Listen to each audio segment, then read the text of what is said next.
vocês sempre acessam onde tem o material da aula. Tem o link do YouTube lá no meu canal. Se inscreve, vê o vídeo, salva, faz alguma coisa, pelo menos até terminar a disciplina, para ficar mais fácil para você acompanhar quando tiver a postagem da aula. Como é que eu faço normalmente? Terminou a aula aqui, eu faço o upload no YouTube e aí compartilho. Fatores humanos no trabalho. Hoje eu vou falar um pouquinho da individualidade, de como ela afeta no trabalho, na questão da ergonomia do desempenho. Deixa eu compartilhar minha tela e aí a gente pode seguir. Conseguem ver minha tela? Sim, Sim, professor. Beleza. Então, bora. Então, fatores humanos no trabalho. Quem daqui é mais da noite? É mais gosta mais de fazer as atividades à tarde ou à noite? Quem daqui acha que é melhor no desempenho nesse horário? De manhã é hora de dormir, tá vendo? A gente tem que viver de noite e dormir de dia. Eu também sou mais ou menos dessa linha, mas eu não posso mudar o mundo por conta da minha característica, né?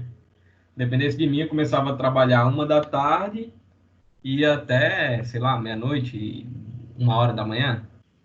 Mas aí é uma questão de característica do indivíduo, né? A gente ainda está compartilhando a tela, porque eu tive que avançar no lobby. agora mais não. Não, saiu, Não professor. mais. Tá. Porque sempre que chega alguém no lobby, eu aceito e para de compartilhar a tela. Agora foi. Então, aqui, pessoal, como é que vai influenciar essa questão dos fatores humanos no trabalho? O nosso próprio organismo, em determinados dias e horas, eles rendem mais, eles rendem diferente, o nosso próprio organismo. Todo mundo já percebeu que tem determinadas horas do dia que você é mais produtivo e outras horas você é menos produtivo ou menos apto a fazer as tarefas. No meu caso pessoal meu, eu sou mais produtivo no período da tarde e da noite. Quando eu preciso estudar alguma coisa, quando eu preciso ler, quando eu preciso fazer alguma coisa complicada, eu vou tentar passar essa tarefa para a tarde e amanhã eu tento resolver tarefas mais simples. Então, nesse caso aqui, o nosso organismo ele vai mudar em relação ao rendimento e em relação à probabilidade de acidente também, porque tem horas que você está mais atento, está mais ligado. Tem uma curiosidade que vocês vão ver. O que é que vocês acham que é mais provável de ter um acidente? Quando você pega uma BR ou quando você está dirigindo no teu bairro? No bairro. Por que é no bairro? Porque normalmente as pessoas dizem mais desatentas, ou sem cinto de segurança, ou tá no telefone porque a velocidade é mais baixa. Na BR é mais tranquilo porque é uma reta, a maioria das vezes, assim, tem um espaço melhor para você manobrar, você tem uma percepção mais de ação, é o que eu acho. A maioria dos acidentes, se vocês forem olhar, eles acontecem perto de casa. Pelo menos na questão do carro.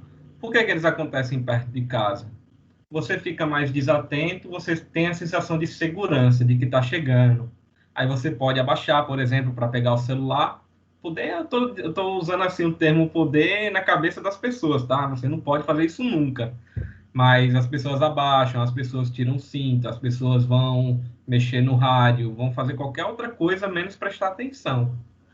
Então, a questão do acidente também influencia muito essa questão do horário, essa questão da pessoa estar ligada. Não é esse. É esse. Nelson chegou e aí tive que aceitar. Vamos lá. Então aqui, ó, são muitos fatores que vão condicionar essa probabilidade de rendimento e de acidente. Alguns são ligados à natureza humana, como o ritmo circadiano, que a gente diz. Se você for olhar, circadiano é uma palavra que tem ligação com latim, mas eu não vou explicar, não cabe muito explicar isso, mas tem a ver com o dia. E os outros são coisas relacionadas ao ser humano mesmo, a habilidade dele. Então aqui, ó, quando um trabalhador é treinado, é mais difícil ele se acidentar.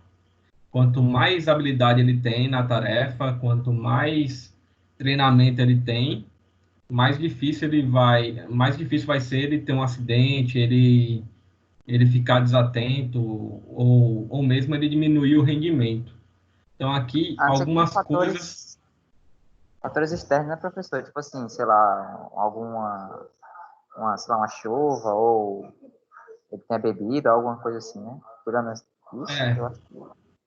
Algumas coisas são naturalmente da nossa natureza, tipo, eu rendo mais à noite, então naturalmente eu vou tentar me encaixar em lugares que me aceitem mais nesse perfil de trabalhar tarde e noite. Então, uma possível profissão para mim é professor, né? Dando aula à noite, ou então trabalhar numa fábrica, caso tivesse uma vaga para mim, no turno noturno. Esse turno, segundo turno que a gente chama, né? Então, aqui,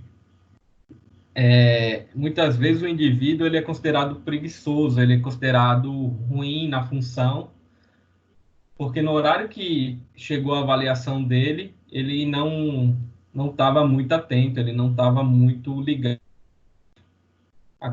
Pode acontecer muito, principalmente com quem é vespertino, como o meu caso, de ficar mais atento nesse período mais tarde. Vou seguir aqui. Então, aqui, ó, o nosso corpo humano, ele varia ao longo do dia, o rendimento. Ele funciona como uma máquina térmica, no caso. Todo mundo que é de fábrica aqui já deve ter ouvido falar o termo setup. O que é o setup? Você liga a máquina, prepara e coloca ela em condição de funcionamento. Ela vai funcionando devagar até ela chegar no ritmo certo. O teu corpo é mais ou menos assim também. Você acorda, tem um período de transição ali para você recuperar tua força, tuas habilidades mentais, a tua capacidade física, de velocidade e tudo. Então, aqui, o corpo humano ele parece muito com a máquina nesse sentido. Então, ao longo do dia, só um exemplo aqui, a gente tem um exemplo do rim, que ele produz menos urina durante a noite do que durante o dia. E a composição dessa urina ela é diferente à noite. Ela é mais ácida. Então, aqui, o próprio rim, que é uma coisa que a gente acha que vai sempre funcionar do mesmo jeito, ele tem diferença. Outra coisa que muda, questão da temperatura. Em média, a tua temperatura corporal, ela vai variar 1,2 graus ao longo do dia. O recomendado é que ela fique entre 36,2 e 37,4, mais ou menos. Já mediram minha temperatura um dia desse para entrar no mercado, estava 35,8. Tem problema? Não. Mas se fosse 37,5, 38, 38,5, eu já ia dizer que possivelmente eu estou com algum quadro febril, já pode ser alguma infecção, talvez não me deixassem entrar no mercado, por causa do corona, né? Mas aqui no caso de temperatura mais baixa, o perigo é o caso da hipotermia, quando fica muito abaixo. Mas aí é mais difícil acontecer do que quadro febril. Então, o ritmo circadiano aqui, como a gente vê, tudo do teu corpo tem ligação com a luz. A nossa espécie, o ser humano e tantas outras espécies que a gente conhece na natureza, a maioria, ela vai ser influenciada pela luz solar. O Matheus falou que de manhã é para dormir. ele pode ter no psicológico dele que de manhã é para dormir, ele pode ter adaptado o corpo dele de alguma forma que de manhã é para dormir, mas todas as reações do corpo dele dizem que de manhã não é para dormir. De manhã é para você despertar entre 6 e 8 horas, possivelmente, e começar a pegar o horário bom para tomar sol, para fazer as atividades. E o próprio sono, durante a manhã, ele não recupera tanto quanto o sono, quanto 8 horas que você dorme à noite. Porque você tem influência da luz, tem influência de ruído, várias influências, e aí você tem aquele sono quebrado. Aquele sono que você acorda de 2 em 2 horas, 3 em 3 horas. É difícil dormir 8 horas seguidas quando você dorme muito tarde. Então, aqui o ritmo circadiano, a primeira coisa que vai influenciar é a questão da luz solar. Matutinos e vespertinos. Matutino é minha avó. 5 horas da manhã, 92 anos, tá acordada, tá batendo panela, tá limpando coisa, tá fazendo as coisas na casa. Ela sempre teve facilidade na vida para acordar cedo. Então, no caso aqui, o matutino, a temperatura dele, deixa eu só corrigir aqui o slide, que eu já vi que tá diferente. O matutino, a temperatura dele, por volta de 6 horas, já tá boa. E quando dá meio-dia, ele já atinge o máximo do desempenho. Já os vespertinos, que é o meu caso, são pessoas mais ativas no período da tarde e início da noite. A temperatura ela sobe mais lentamente pela manhã e a temperatura máxima do corpo vai acontecer 6 da noite. Então, vendo que é 6 horas de diferença aqui. Então, a característica do vespertino é que ele vai ter menos disposição pela manhã, mas, em compensação, ele é uma pessoa mais adaptável ao trabalho noturno. Ah, André, por que o termo não é adequado ao trabalho noturno? Por que é adaptável? Porque a nossa espécie, esse trabalho entre meia-noite e 8 horas, falando em termos de espécie mesmo, não deveria existir. Porque o ser humano ele não deveria trabalhar nessa hora. Se vocês pegarem produtividade, erros, todas as variáveis, e comparar o turno da manhã e o turno da tarde com esse turno da madrugada, ele vai ser pior. Ah, André, se é pior, por que as pessoas fazem? Porque a atividade de fazer esse turno é muito lucrativa. Lucrativa em que sentido? Você não para a máquina, ela fica funcionando, você não tem que fazer setup no outro dia. Algumas máquinas você faz o setup um dia inteiro, passa o dia inteiro ajustando para ela começar a funcionar. Então, algumas empresas elas optam por um turno menos produtivo só para não ter que parar. Alguns casos a atividade econômica é tão lucrativa, é tão vantajosa que aí, realmente, mesmo com essa ineficiência toda, é vantajoso continuar. Mas e o ser humano? Como é que fica na história? Ele não é adaptado a esse turno, ele não é natural de trabalhar naquele horário. É um turno que naturalmente você vai se isolar do seu círculo de amizade, da família, da igreja, enfim, mil outras coisas que o ser humano tem necessidade de interagir e ele não faz. Então, nesse caso, o turno noturno, como eu estou falando, esse turno de meia-noite até 8 da manhã, se você fosse olhar só pela lógica da biologia, da vida mesmo, não deveria existir. Olhando a lógica econômica, sim. Mas sempre que você trabalhar numa indústria e tiver esse turno, preste atenção no desempenho do pessoal e nos acidentes, porque é bem provável acontecer nesse horário. Então, matutino é aquele que 6 da manhã acorda, meio-dia a temperatura do corpo já está no máximo e ele tem mais disposição para fazer atividades pela manhã. Aquele pessoal que 5 da manhã está na academia. O vespertino é aquele pessoal que é mais ativo à tarde e início da noite. Então, é aquele pessoal que rende melhor depois do almoço. Depois do almoço até o início da noite ali. E o turno noturno, como eu falei, ninguém deveria trabalhar nisso, olhando o lado só saúde, vida, mas economia sim. Então aqui, ó, o ritmo circadiano, ele influencia. Ele influencia no desempenho. Professor, tem algum Oi, slide, porque ele não está apresentando não, viu? Se tiver algum slide aí, não sei como é. tem sim, tem sim. Não está mostrando, exibindo não. Eu não gosto desse software porque toda vez que eu aceito alguém, ele sai o slide, eu tenho que memorizar que saiu. Então aqui, ó, o ritmo circadiano, ele vai influenciar no nível de alerta da pessoa e no desempenho no trabalho. O nível de alerta é o quê? É você estar atento à sua tarefa, é você estar prestando atenção. Em um vespertino, uma pessoa que tem desempenho melhor de tarde e noite, ela está mais desatenta no período da manhã, ela está mais distraída, ela ainda está engrenando os movimentos ali. E o matutino, ele, ele é melhor no período da tarde, depois do almoço ele já começa a cair o resultado. Então, isso aí você tem que prestar atenção para ver se a tua equipe de trabalho, como é que ela está dividida. Mas a regra mais ou menos é ter de tudo um pouco na equipe de trabalho. Você não, é bem provável você ter uma equipe de 8, 10 pessoas e todos eles serem matutinos ou todos eles serem vespertinos. Ou, o ideal vai ser 5, 5, vai ser mais ou menos isso que você vai encontrar.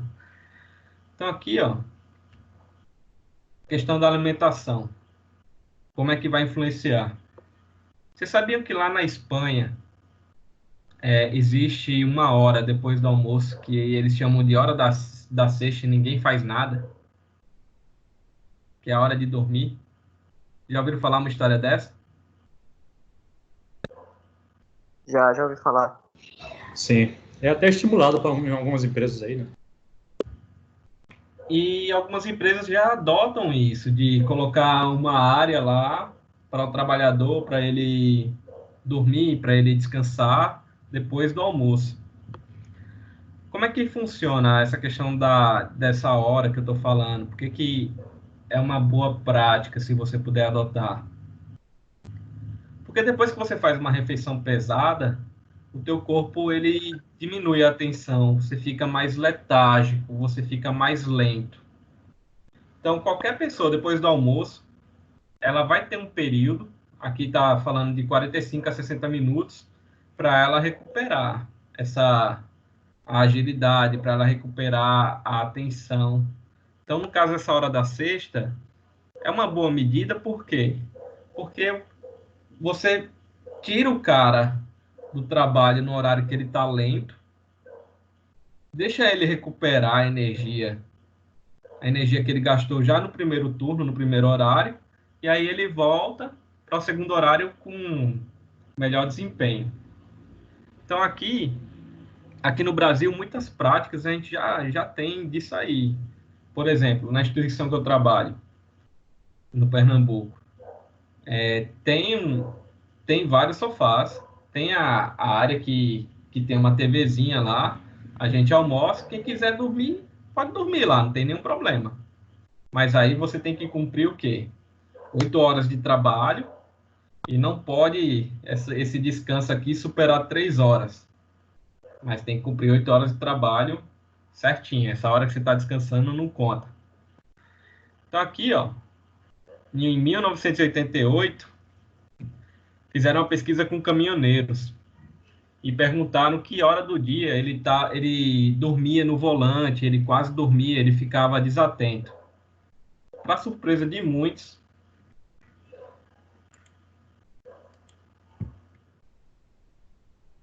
vamos analisar o gráfico aqui. Para surpresa de muitos, os piores horários, ó, como vocês podem Volta lá ver. pro slide lá, professor, só de novo. De novo?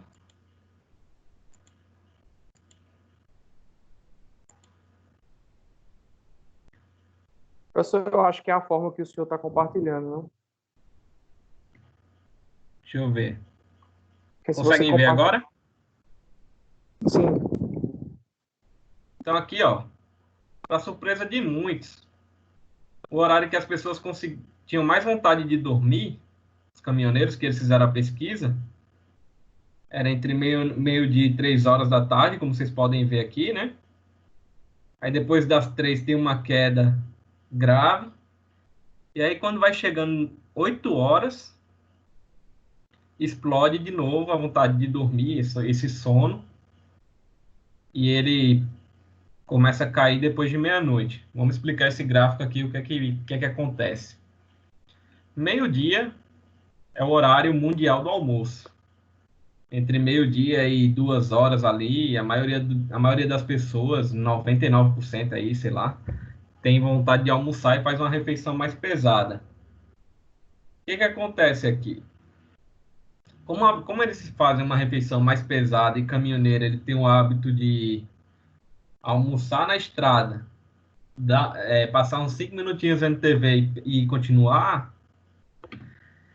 ele costuma sentir sono na estrada, nesse horário, entre meio-dia e 3 da tarde. E por que aqui o gráfico começa a ter uma subida depois das 8 horas, até meia-noite? 8 horas, mais ou menos, é o horário que eles jantam, que as pessoas jantam. E até meia-noite, essa hora aqui, que eles estão dirigindo, já está escuro, e aí eles já tá escuro e já está dando vontade de dormir. Então, nesse caso aqui, a janta, que também é uma comida pesada, também influencia essa 1 hora para dar sono. Então, as principais horas que deram sono, como a gente pode ver, é entre meio-dia e 3 horas, e entre 11 horas e 5 da manhã aqui, pelo gráfico. Então, são os horários que acontecem as principais falhas.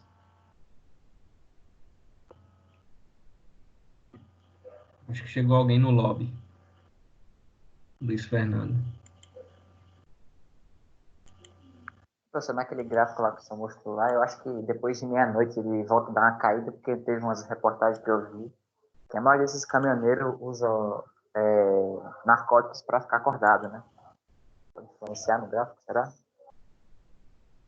Não é só a questão do narcótico, né? Porque é mais a questão da alimentação e do organismo humano realmente não ser adaptado a esse trabalho noturno. Você pode ter resultado um pouco melhor do que outras pessoas, mas, tipo, a produtividade sempre vai ser inferior à noite. Produtividade, chance de errar, tudo vai ser pior à noite. Essa questão aí. Então, aqui, ó, sempre que tiver uma refeição pesada, o ideal é ter o trabalhador ter um período de descanso. 45 minutos, 60 minutos, para uma tarefa mais pesada, como a gente diz, né? Uma tarefa como a minha, que é sempre leve, considerada trabalho leve, o erro vai ser o quê? Possível. Vai ser eu estar desatento, mais devagar, falando mais devagar, com um pouco de sono. Mas isso não vai influenciar tanto. Já no caso de um operador, influencia. No caso de alguém que está carregando carga, influencia. De vários outros trabalhadores, vai influenciar mais do que no meu caso. Então, aqui, ó, quando a gente vê o início da atividade, da tarefa, o corpo ele vai passando por transformações fisiológicas. Isso ocorre principalmente em trabalho físico pesado, porque você sua, você faz força, faz muitas repetições do trabalho, e aí você vai se adaptando aos poucos. Eu comentei na aula passada, acredito, que quando tem um trabalho pesado, um trabalho que é de carga, de pegar peso, o ideal é você passar de 2 a 3 minutos fazendo um aquecimento, quando é um trabalho muito pesado, para depois ele começar no ritmo normal. Esse trabalho pesado é muito comum a gente ver em caminhoneiro, costuma ser um trabalho pesado, aqueles que vão carregar o caminhão mesmo. É muito comum a gente ver na indústria também, tem gente que manipula carga. Então aqui, esse trabalho pesado, como é que pode ser feito o aquecimento? você pode começar com uma carga menor, o trabalho, e ir aumentando aos poucos. Ou você pode simplesmente fazer um aquecimento sem ser do trabalho. O mais comum é você ver o trabalho começar no ritmo mais lento e a pessoa ir engrenando ao longo da atividade. Então, aqui, ó, a quantidade de erros que eles observaram nas horas do dia. Repara, de novo, ó, entre meio-dia e 2 horas, maior quantidade Professor, de pra erros. mim a tela tá toda branca. Toda branca? Tá Não sei. aparecendo, não? O gráfico? A Não. minha tá tudo branco.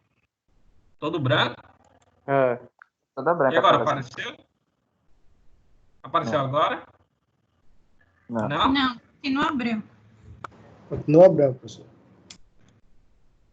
Ai, de novo. Apareceu agora?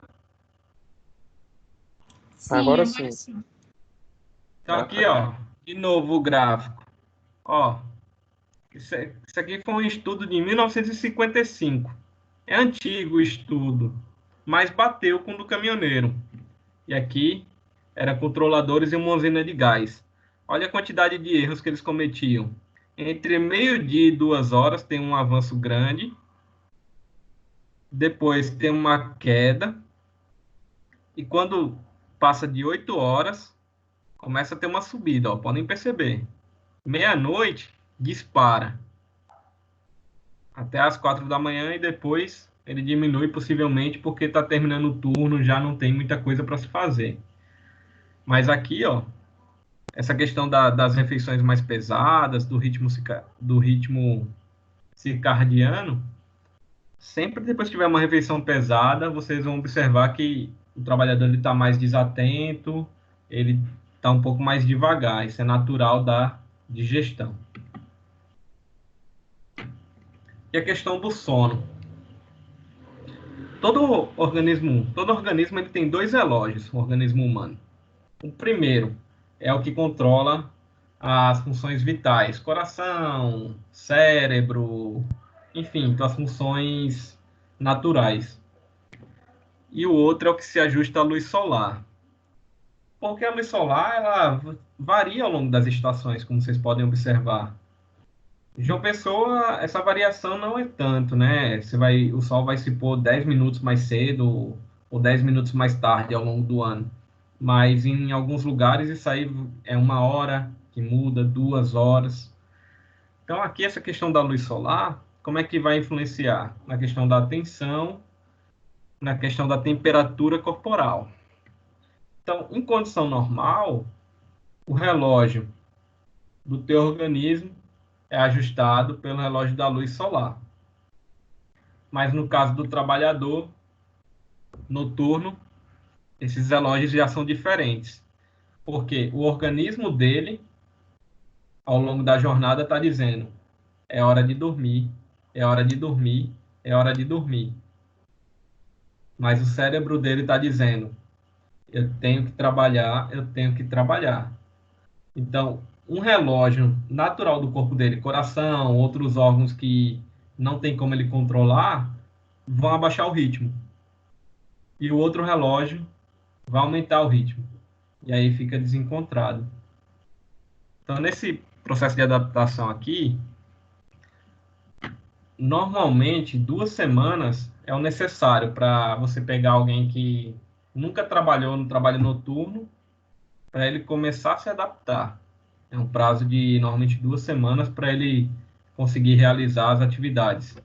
Até o momento, pessoal, alguém quer comentar alguma coisa, quer tirar alguma dúvida?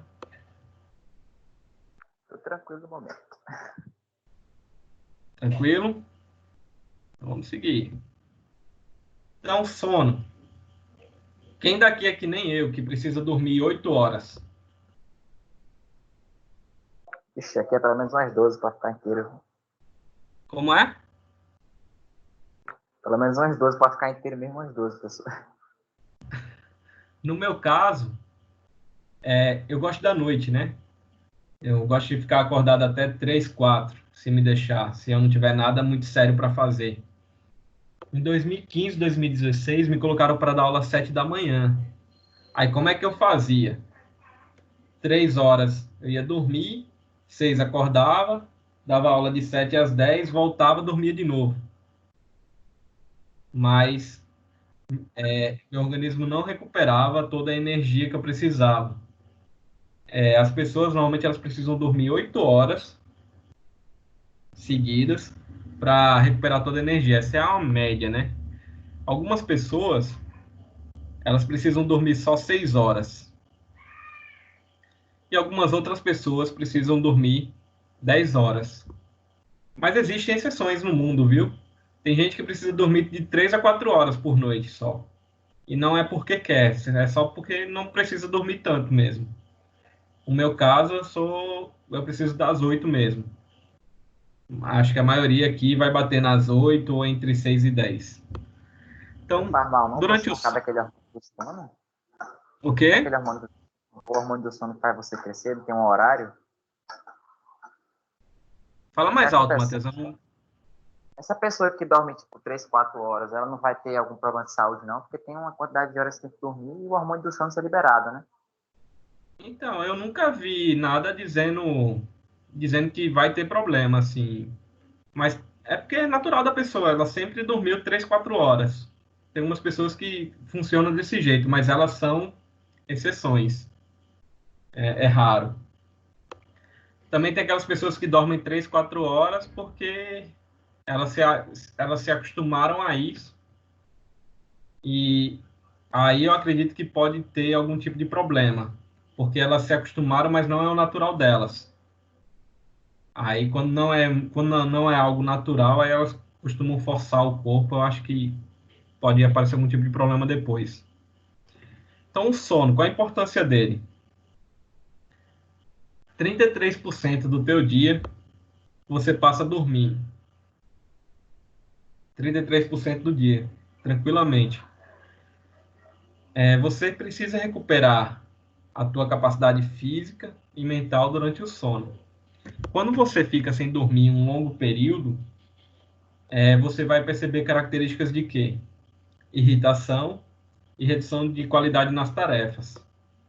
Eu vou dar um exemplo que aconteceu comigo uma vez. Uma vez eu virei 2 dias sem dormir. Eu fiquei 48 horas sem dormir. O que aconteceu comigo?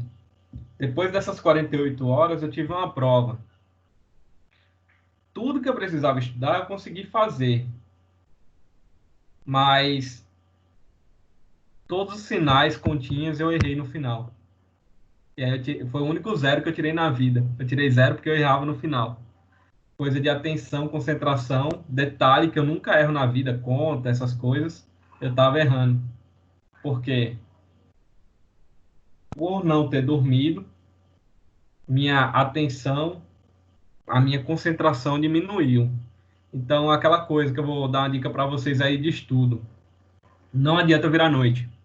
Não adianta ficar virando noite. Porque você vai diminuir tua atenção e tua concentração nisso. A regra, o melhor caminho para você estudar é você estudar todo dia. Pouquinho, mas todo dia. Eu estou aconselhando como se eu fizesse isso. Não faço. Mas é o mais recomendado.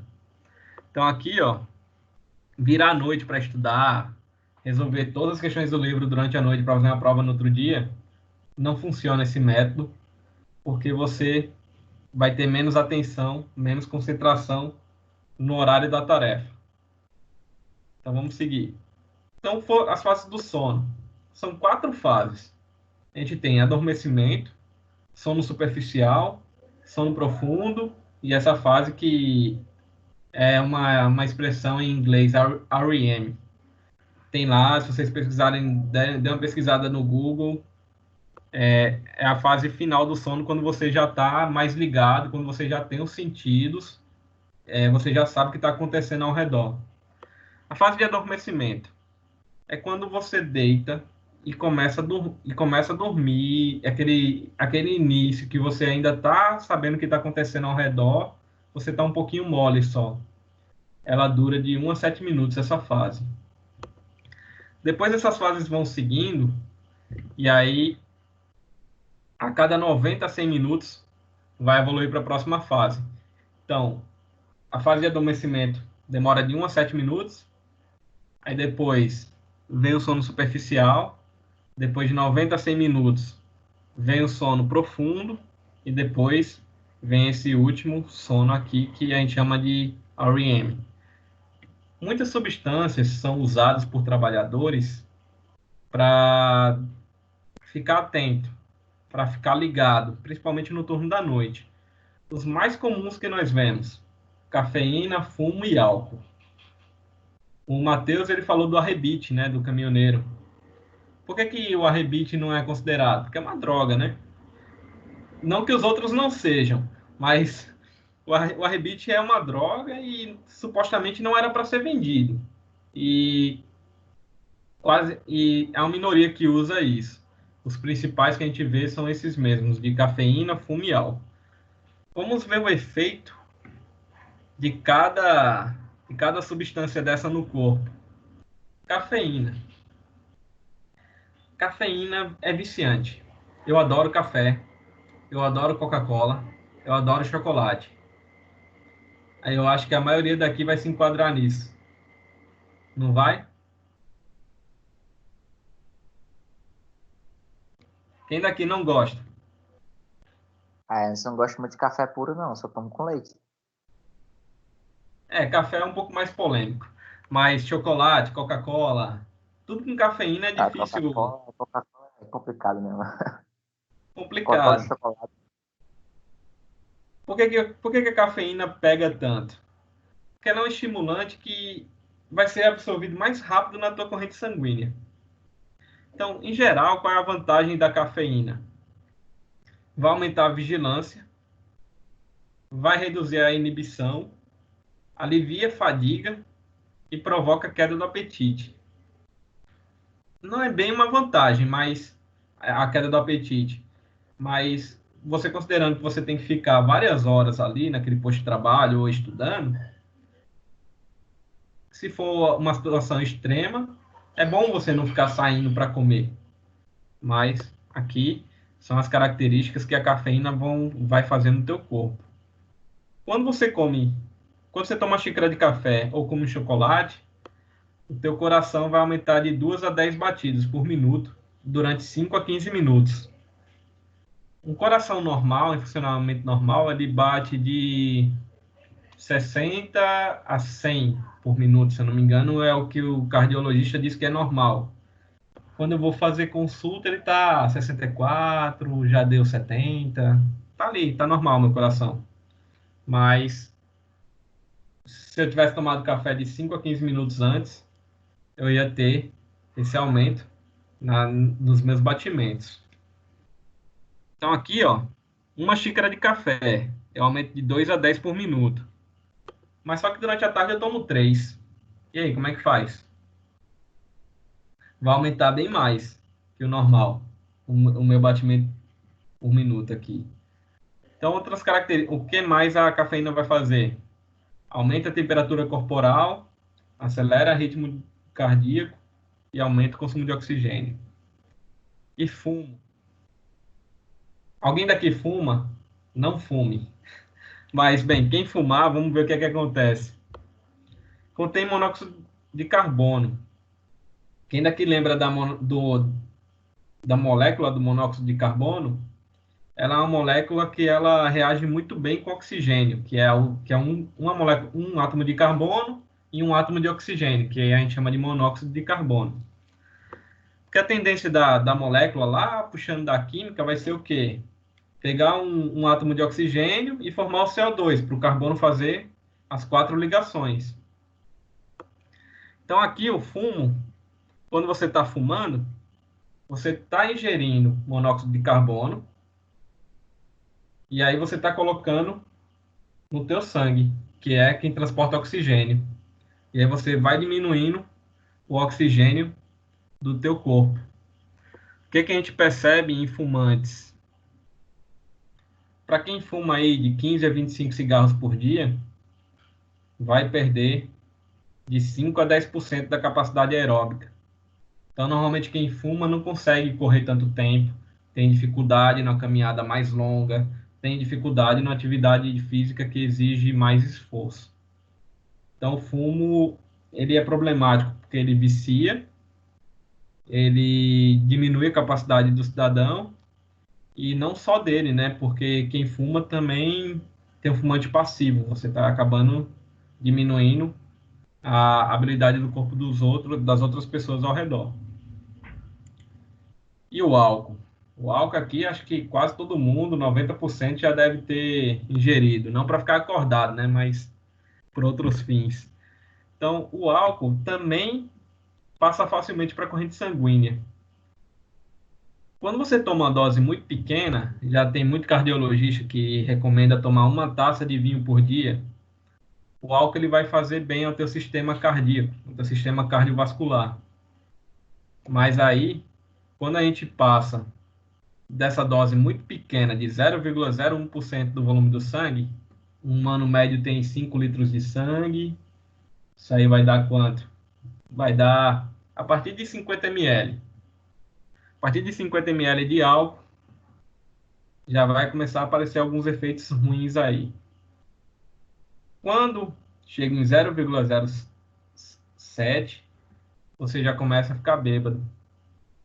Quando chega acima de 0,1%, imagina, você tomar, quando está 0,1% no sangue, já pode ter depressão e mudança de humor na pessoa que já tem um vício, no caso, né? Então, quem costuma beber muito, quem tem se vocês tiverem problema com algum funcionário que seja alcoólatra, vocês vão observar que ele muda muito de humor e muito rápido. Em alguns momentos ele está muito para baixo, deprimido, e depois ele começa a gargalhar. Então, é uma característica do álcool essa. Então, desses estimulantes aqui, o ideal era você não usar nenhum, né? Mas são possibilidades que a gente vê os trabalhadores usando na indústria ou em qualquer outro tipo de trabalho. Álcool, fumo e cafeína para se manter acordado. E aí vamos falar um pouquinho de conhecimento, aprendizagem e treinamento. Vocês já tiveram aula de gestão do conhecimento? Pagando EAD agora. Então, na EAD? É. Então, o professor de gestão do conhecimento ele deve ter falado que conhecimento é tudo aquilo que você aprende e sabe. Então, o conhecimento ele é algo que já está internalizado na tua cabeça. Se alguém chegar para você e perguntar quanto é 2 mais 2, você não vai nem parar para pensar. Você vai dar uma resposta automática. Porque esse tipo de pergunta já te fizeram tantas vezes que você já responde no mecânico. Então, o conhecimento ele já funciona de forma mecânica. Você já aprendeu e você já sabe fazer mecanicamente. Quem daqui está tendo aula de cálculo, de física, vai chegar um ponto que você vai responder tanta derivada, que você já vai decorar. Aconteceu comigo, de decorar a maioria das derivadas já fazia de cabeça, não precisava mais nem de papel, nem de nada. Esse é um caminho para você aprender. Aprender e saber. É você repetir exaustivamente até você não errar mais. E o que é aprendizagem? É o processo de aquisição de novos conhecimentos. É como cada pessoa vai aprender. Eu só aprendo repetindo. Repetindo o que eu digo eu preciso aprender derivada. Preciso aprender derivada de função trigonométrica. Só um exemplo aqui. Vou pegar uma, vou fazer, 2 vou fazer, 3, 10. Quando chegar em 50, eu já tenho uma ideia de que eu estou sabendo. Algumas pessoas precisam do papel para aprender. Eu sou uma dessas pessoas que precisam do papel para aprender. Eu não aprendo, por exemplo, se eu chegar, colocar no YouTube e não refizer o exercício. Mas eu acredito que já essas novas gerações, esse pessoal mais novo, já é capaz de observar como é que faz na internet ou num vídeo e automaticamente fazer. Mas, bem, são mudanças, a aprendizagem muda de acordo com a era. Minha mãe e meu pai já pegaram a época da palmatória, de que era melhor você ficar calado do que você errar e apanhar. Eu já peguei a fase que você aprende repetindo, e as próximas gerações, elas já serão a fase que elas já vão ter ouvido falar do que você está falando, do que você está ensinando, e ela precisa confirmar aquilo ali e aprender a praticar. Então, aí é o grande desafio para a educação no futuro. E o treinamento? Primeiro você aprende, depois você treina. É você enriquecer tua memória, é você fazer o que você aprendeu várias vezes, até você chegar no nível bom, conhecer a atividade e não ter mais nenhuma dificuldade em fazer. Mais uma vez, eu vou falar mal do povo de RH, porque parece que eu tenho prazer em falar mal do povo de RH.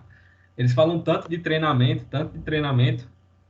Eu nunca vi um treinamento que eles aplicaram assim, que eu participei, eu já participei de alguns vários, que eu olhei e, não, isso melhorou a minha atividade. Hoje a gente tem um costume, assim, de querer achar que treinamento é você só motivar o funcionário, ou então fazer ele ser amigo dos companheiros de trabalho e ele se sentir apto. Não. Treinamento, para mim, é você pegar o cidadão, qual é a tua tarefa, olhar qual é a tarefa dele, todos os movimentos que ele faz, quanto de tempo ele pode gastar em cada movimento desse, e aí você coloca o cara para treinar várias vezes com o superior. Isso é o que vocês vão ver na indústria. Indústria que tem grandes resultados, né? Se vocês pegarem Alpargatas, todo novato que chega lá, eles colocam com a pessoa, um líder de célula, um nome desse que eles chamam. E aí, esse líder de célula vai ensinar o trabalho, e aí a pessoa que é novata vai pegando os movimentos, o ritmo que tem que fazer e a sequência de passos. Então, treinamento, para mim, deveria ser mais nesse sentido, não no outro sentido que também é importante, mas a questão da motivação, a questão de gostar do trabalho, gostar do que faz, mas não é só gostar do trabalho que vai fazer um trabalhador ser bom.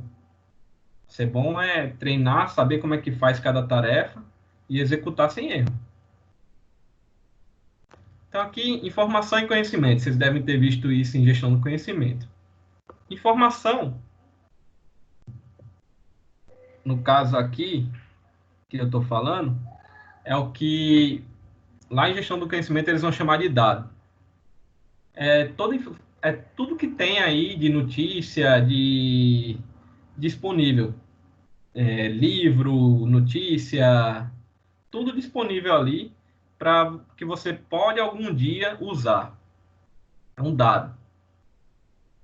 E o conhecimento? Conhecimento é quando você pega essa notícia, essa informação do livro, o slide, e já sabe usar essa informação. Então, a informação é algo bruto ainda, e o conhecimento já é saber usar. Alguém chegou aqui, deixa eu só dar uma olhada. Miguel Trindade. Então vamos lá, compartilhar a tela de novo.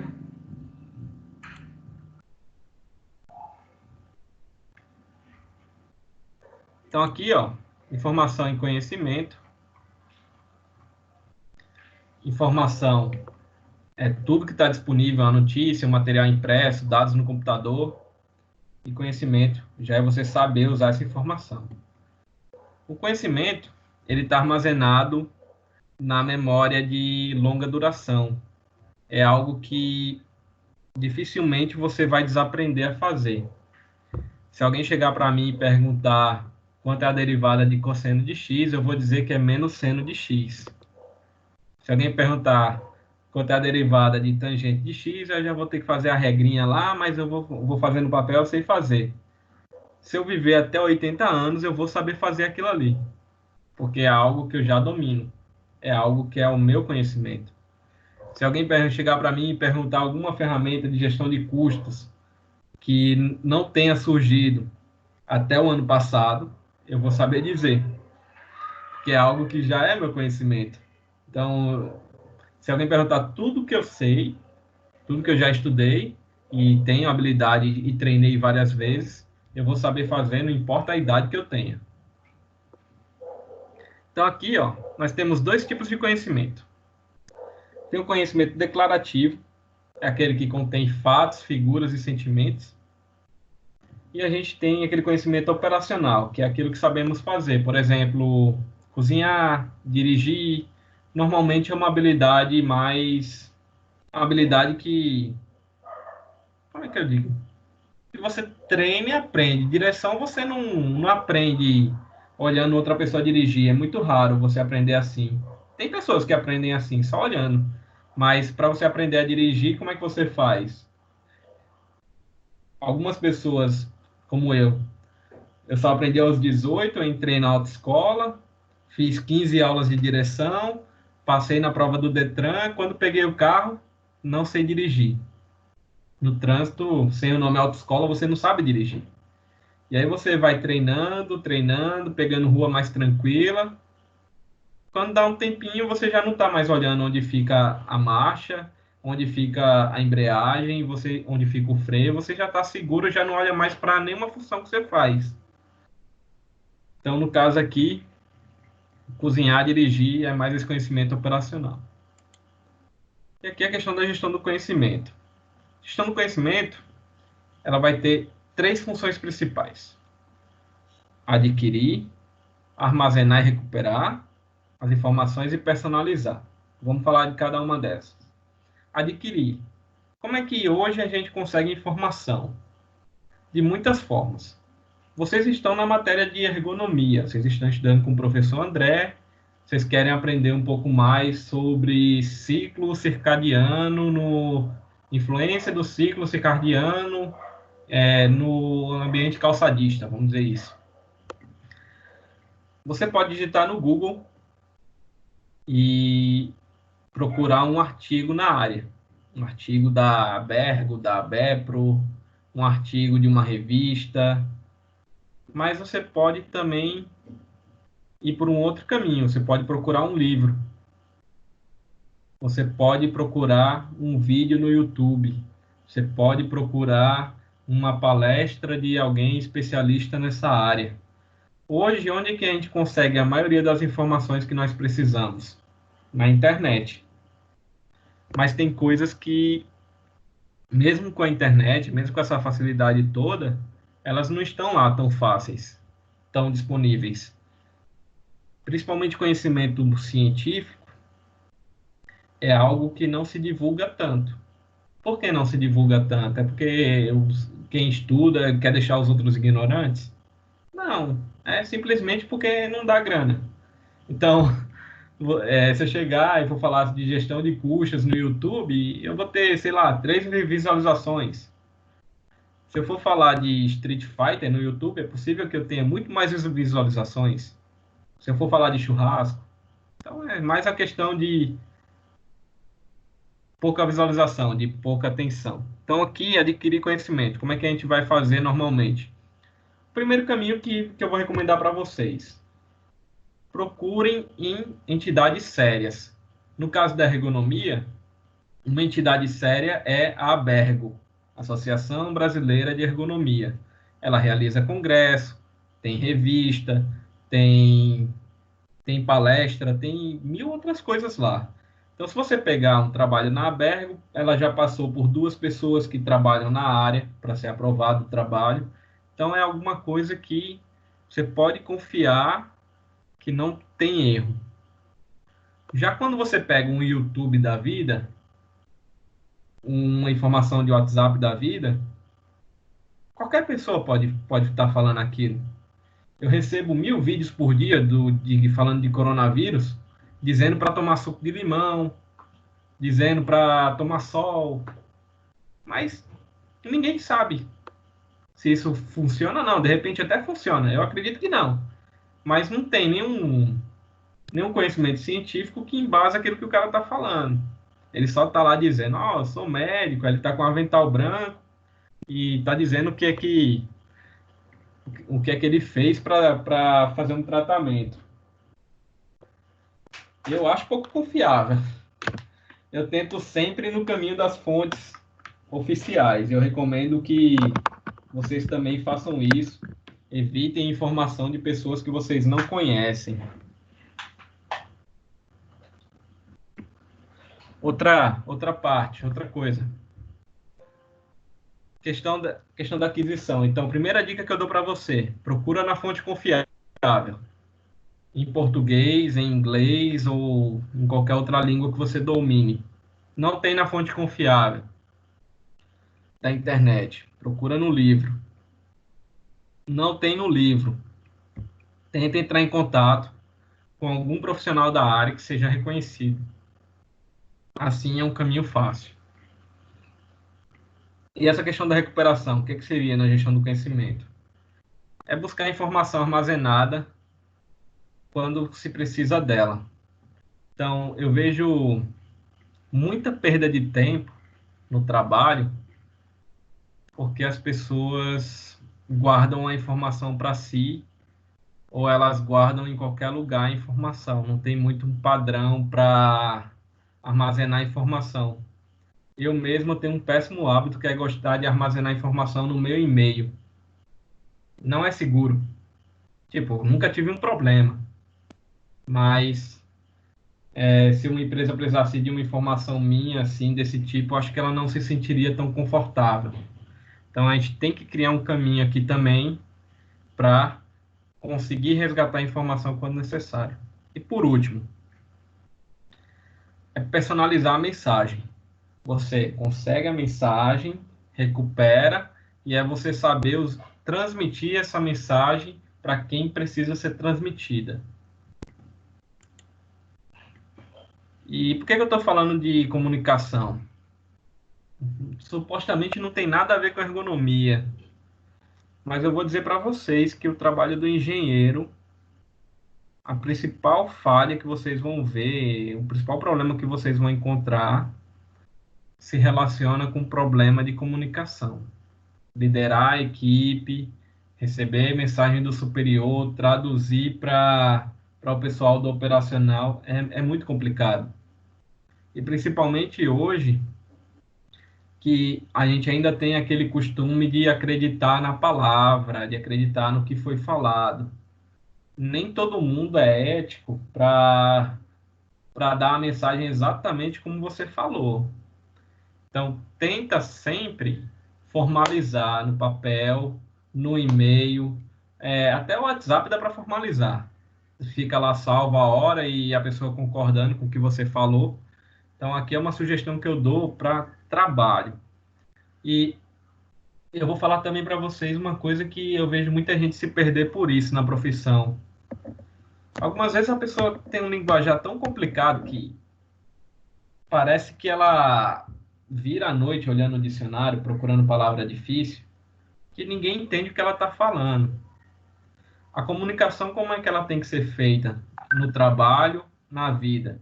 Ela tem que ser correta e correta e de fácil compreensão. Correta, rápida e de fácil compreensão. Então, algum dia, se você tiver no teu posto de trabalho, tiver na indústria, tiver na fábrica e alguém falar, nós vai fazer isso, fala nós vai para facilitar. Não fica querendo corrigir os outros, não fica querendo ter um português muito melhor que o outro, porque todo mundo erra. Então, que essa questão da comunicação, o importante é o comunicador fala, o receptor entende. Só isso importa. Então, para que vai funcionar a comunicação pessoal? Vai funcionar quando você precisa de informar um aspecto mais estratégico ou criativo para a pessoa. Porque criatividade, ela não funciona muito à distância. Você precisa estar perto, dizer a tua necessidade, sentar, conversar, fazer uma reunião e discutir. à distância fica um pouco frio. Então, esse contato humano, ele ajuda na criatividade. Então, ele deve ser usado quando? Na fase inicial dos trabalhos, para que o objetivo fique claro para todo mundo. Normalmente, aqui é feita uma reunião. Comunicação por telefone. Hoje, quase ninguém usa muito telefone, mas em alguns lugares vocês ainda vão encontrar. Para que você deve usar o telefone? Para confirmar uma informação rápida. Chegou o pedido que a gente fez? Chegou. O Franz está no posto de trabalho dele? Está. É informação curta, tirar uma dúvida. Só para isso deve ser usado o telefone. E a internet?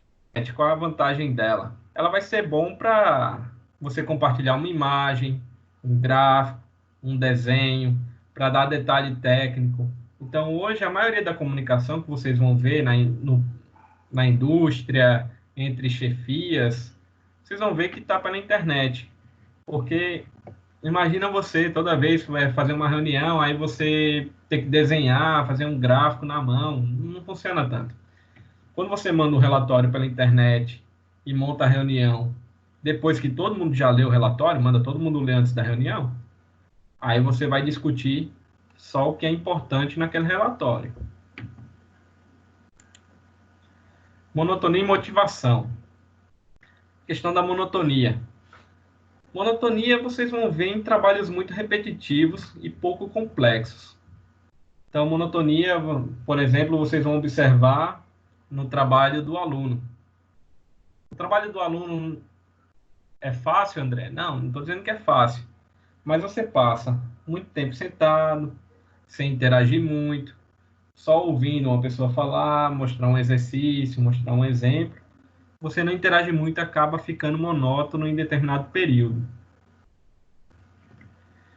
Onde mais a gente vê trabalho monótono? Trabalho de secretária. Quem daqui já foi em consultório de médico já viu. O que uma secretária faz? Recebe o paciente, vê se ele tem cadastro.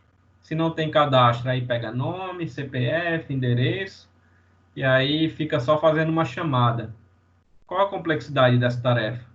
Muito baixo. Então, você vai ver que, naturalmente, as pessoas são meio desmotivadas, em geral, que estão nessas tarefas. São meio desmotivadas ou têm uma certa monotonia um pouco grande, porque a atividade dela não desafia muito. E aí, o que a gente observa da monotonia? É uma reação do teu organismo. Então, quando você tem um ambiente que não tem muito estímulo ou é pouco excitante, você pode encontrar o quê? Fadiga, sonolência, morosidade e você ficar desatento, que é a diminuição da vigilância. Então, operações repetitivas é perfeito para ter monotonia. Cobrador de ônibus é perfeito para ter monotonia, tanto que nem existe mais em alguns lugares, mas uma aula que o professor sempre fala com o mesmo tom de voz e a mesma intensidade, são as minhas aulas, que eu sempre falo com o mesmo tom de voz, eu tento mudar às vezes, mas não é muito meu estilo. E atividade prolongada e repetitiva, que não tem muita dificuldade, ela vai passar 8 horas por dia, a mesma atividade, sem muita dificuldade, e isso é perfeito para causar monotonia. Onde esse tipo de atividade também te encontra? Atividade de segurança noturno, vigia de bar, de show. De show nem tanto, porque tem umas brigas, aí os caras se metem lá no meio, aí... Mas, Eu ia dizer agora, bem, porteiro. porteiro é uma atividade monótona, que às vezes o cara tá até dormindo. Não é porque ele é preguiçoso, não é porque ele é mal intencionado, é porque é uma atividade que ele não tem lá tanto desafio. Aí ele passa boa parte do tempo parado, sem interagir com nada. Ele tem que ficar olhando uma telinha. E aí, naturalmente, uma hora ele vai baixar a guarda, ele vai perder a vigilância e vai ficar monótono, talvez até dormir. E essa questão da motivação.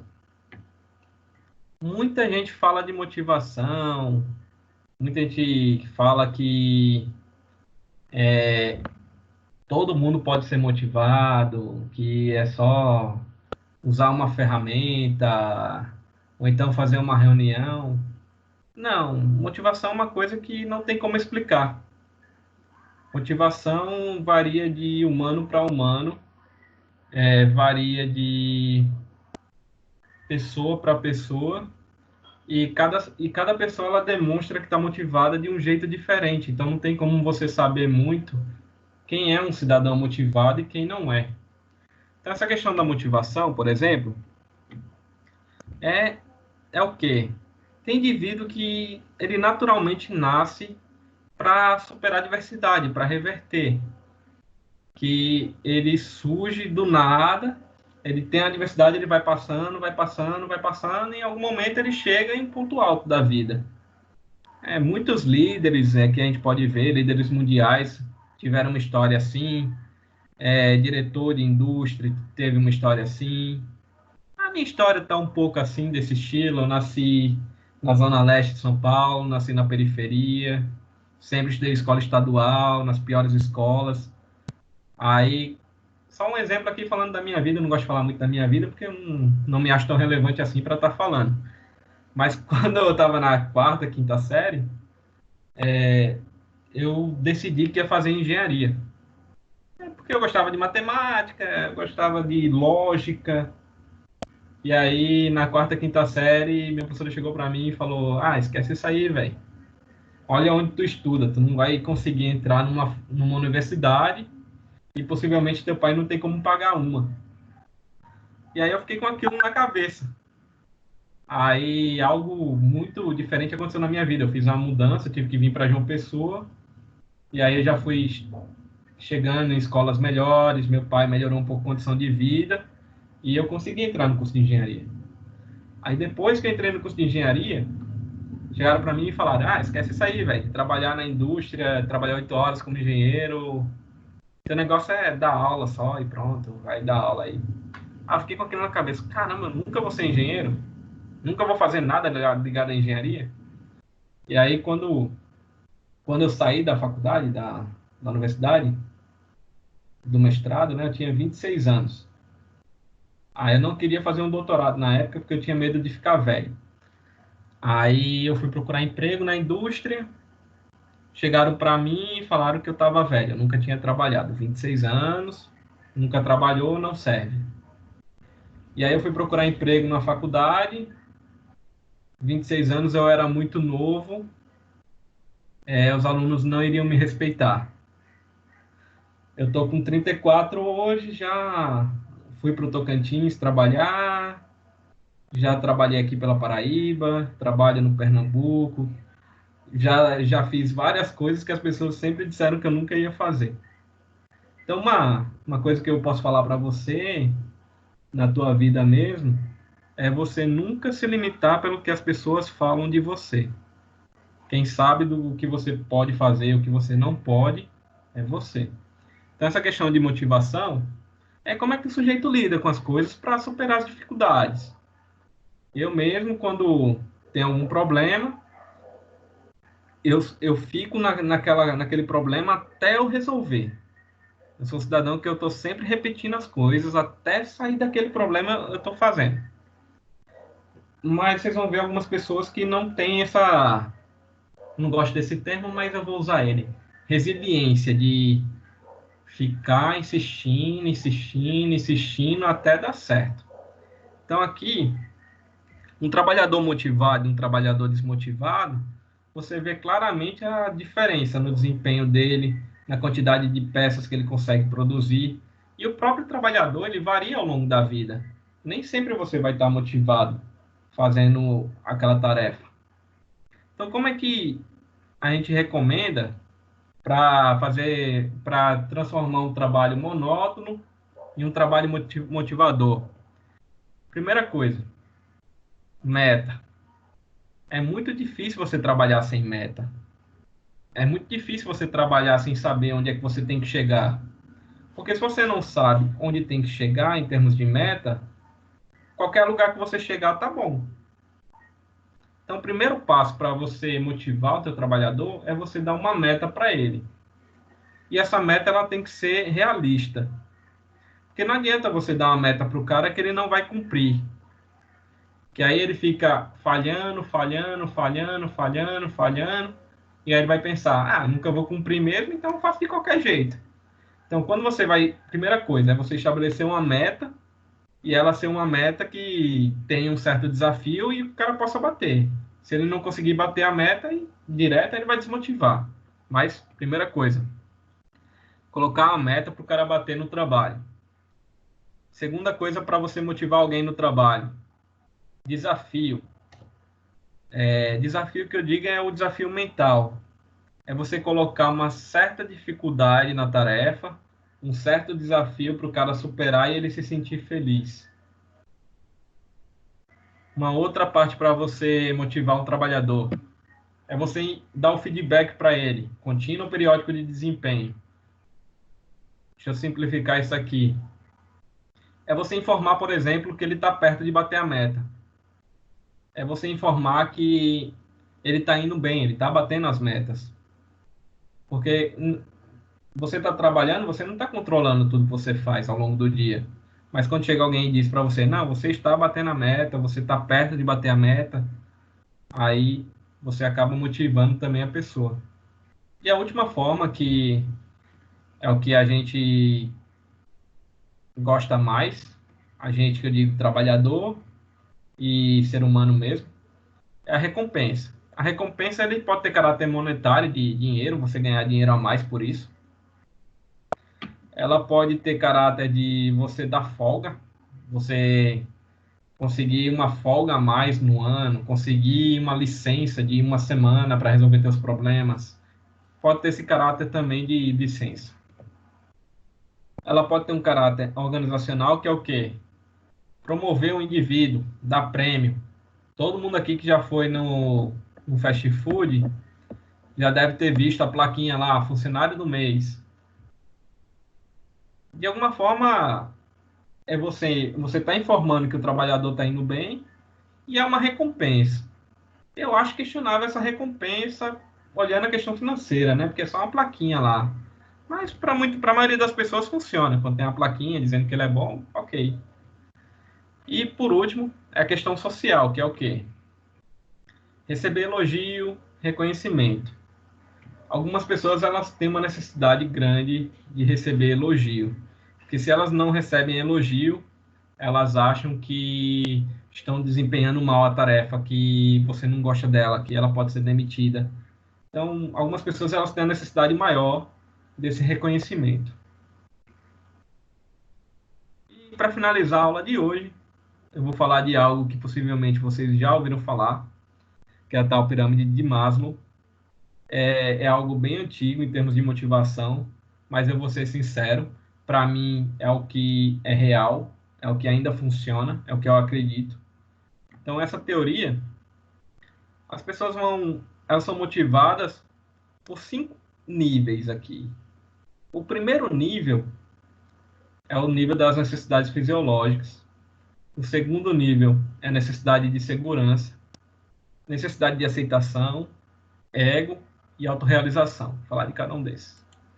A necessidade fisiológica é quando a tua tarefa, o teu trabalho, a tua vida permite que você coma, que você beba água, você respire bem, tenha conforto térmico, que você faça todas as suas necessidades fisiológicas como qualquer outro humano.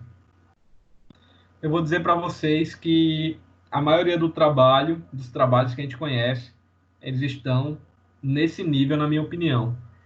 Que você come, paga a conta de luz, paga a conta de água, paga a conta de telefone, paga aluguel, não sobra mais nada. A maioria dos trabalhos, eles vão se encontrar nessas necessidades fisiológicas. Depois, você avança um pouco.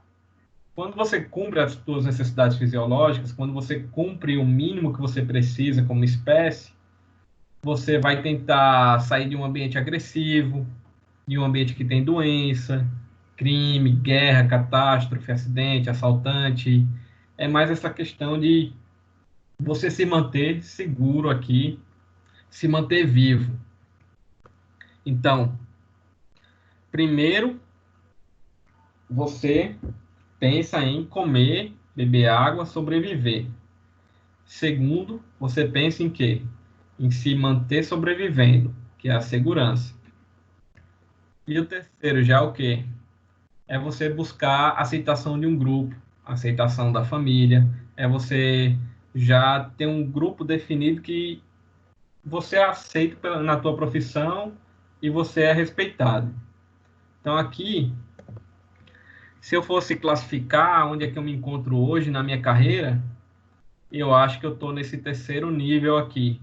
As pessoas já me aceitam nos ambientes que eu ando, minha família já diz que eu sou um cara legal, que eu tenho um emprego bacana, meus amigos também. Então aqui já, eu acredito que eu esteja nesse nível 3 de aceitação. E o nível 4? O nível 4 é onde eu espero chegar um dia. É quando alguém vai gostar de você pelas suas qualidades, capacidades, conhecimentos e atributos físicos, algumas pessoas aí. Então, nesse caso, é você estar no ambiente de trabalho e, além de estar nesse de ser aceito, você é destaque, você lidera essas pessoas. Então, é a necessidade do ego já, de você se sentir na hierarquia, né, acima das outras pessoas. E, por último, é quando você chega na autorrealização. É quando você está num trabalho e pensa que nasceu para fazer aquilo, que aquilo é meio que a razão da tua existência, que você faz aquele que Essa você é parte da perfeito. com o ego, não? Não já entra o Hã? ego junto também, muitas vezes? Na verdade, o ego, ele é antes, né? Porque o ego é você estar satisfeito com o que você faz, é só você estar satisfeito e as pessoas reconhecerem. Autorrealização já é você chegar na conclusão de que você realmente é o cara daquilo, que você nasceu para fazer aquilo, de que você é perfeito fazendo aquilo, que nenhuma outra profissão você seria capaz de fazer tão bem quanto você faz a sua, e Desde quando eu que você entendi o nasceu cara para isso. acha que nasceu para fazer Hã? isso, mas na verdade ele não é tão bom assim como ele acha, que no caso é o ego. É a percepção de muita gente ser egocêntrico, né? Que o cara acha que nasceu para fazer aquilo, Sim. mas ele não é bom. Pode ter gente que consegue esse ego aqui e não é tão bom. Porque na vida vocês vão encontrar pessoas que são as pessoas que eu mais detesto, né, na real. São os bajuladores. Tipo, você tem um monte de falhas. O cara não aponta nenhuma falha tua em nenhum momento. Mas só que na hora que você sai, dá as costas, ele fica falando das tuas coisas.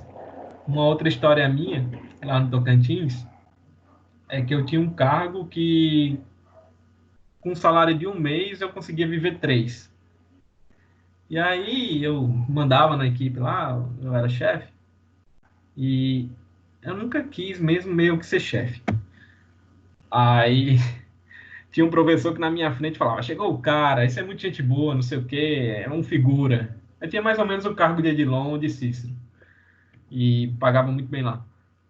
Aí eu passei um ano e meio trabalhando, aí depois quando eu pedi para sair, né, falaram que o cara comentava até dos meus sapatos, negativamente. Até o sapato ele observava característica negativa para falar de mim. Então aqui, o ego, muitas vezes você pode estar se enganando, de você achar que tem aceitação e não ter. Mas essa questão do ego aqui, como o Maslow fala, é o quê?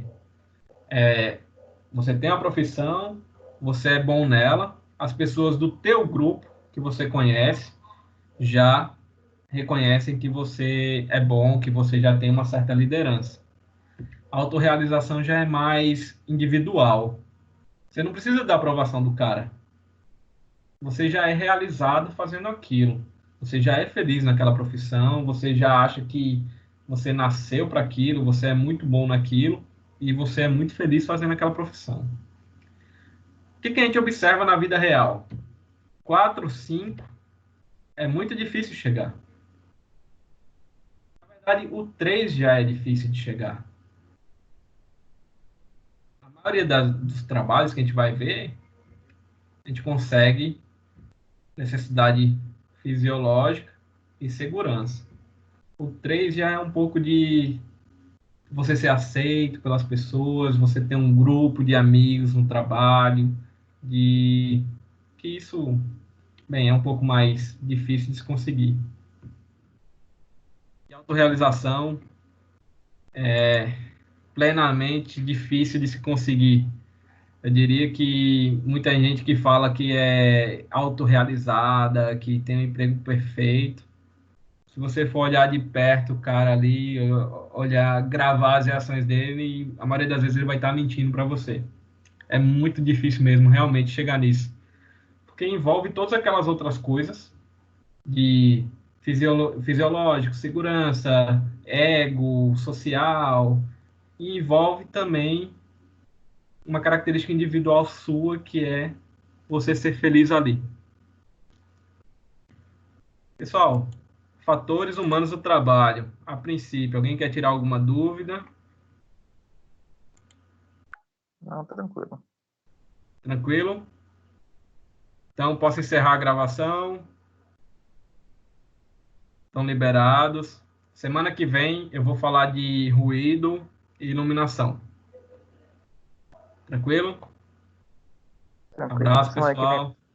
Uma boa semana aí. Boa semana. Vou colocar o link no YouTube. Professor. Deem uma olhada lá. Fala pra galera que não veio, que tá lá. Beleza? Ok. Ok, professor. Obrigado. Boa noite. Abraço, boa Obrigado aí. noite. Até mais, professor. Até mais.